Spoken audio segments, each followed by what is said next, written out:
Maal jetti ijoolleen Oromoo abaa'oon gaachana keenya jetti ijoolleen Oromoo. Maal jetti ijoolleen Oromoo abaa'oon gaachana keenya jetti ijoolleen Oromoo.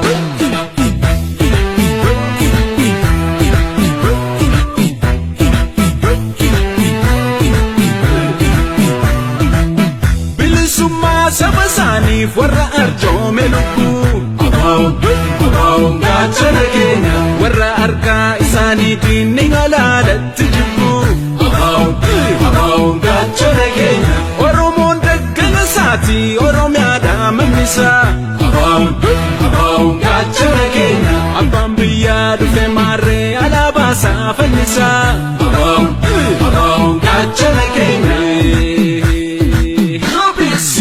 Caalaa koo yaa caali abbaa maqaa gaali hunduu si faarfata sumaani yaafata biyyi kan keeti eenyu baashetu si gaafata biyyi kan keeti eenyu baashetu si gaafata shira diinaaf ija diimaan nu yoomsi jedhina shira diinaaf ija diimaan nu yoomsi jedhina Oromiyaa jaallatanii akkamiin boojitanii.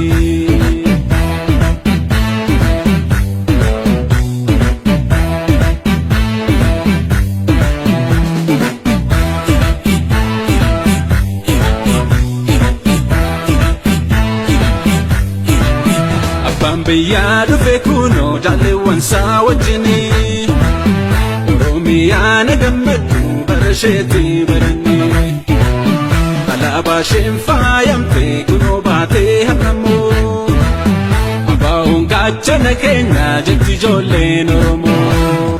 Maal jetti ijoolleen Oromoo abaa'oon gaachana keenya jetti ijoolleen Oromoo. Maal jetti ijoolleen Oromoo abaa'oon gaachana keenya